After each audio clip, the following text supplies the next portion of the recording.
स्वरूप वास करता है। बलि ने कहा मैं आपसे कुछ नहीं मांगता।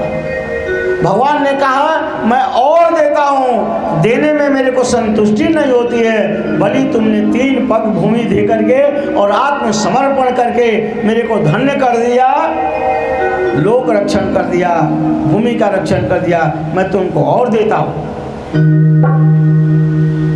14वां मनवंतर आएगा, 14वें मनवंतर में तुम ही इंद्र बनोगे और वहां पर भी हमारा तुम्हारा वास होगा। मैं विष्णु तुम्हारा लघु भ्राता बनूंगा। भगवान ने बलि को बहुत कुछ दिया।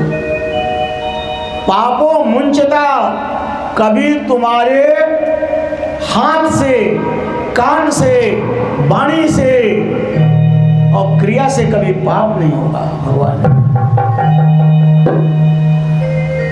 तुम्हारे मन में कभी पाप की भावना नहीं आएगी,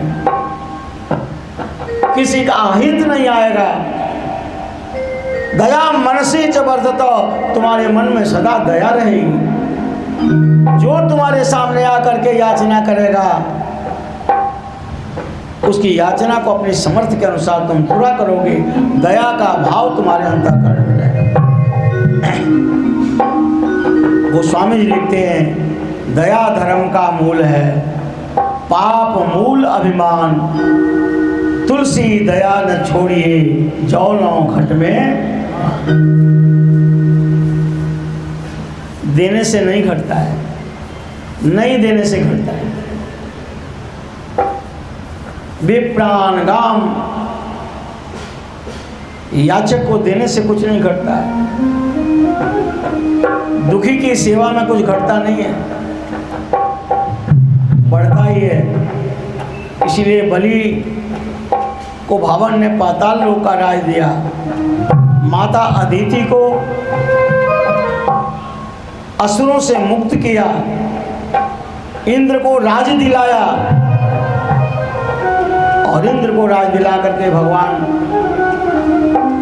माता से आज्ञा लेकर के बोले माता अब आज्ञा दो, मैं लोकाधिपति परम विष्णु अब मैं वैकुंठ में अपने धाम को पधारना चाहता हूँ। माता ने कहा बेटा तुम्हारे आने से बड़ा सुख की अनुभूति।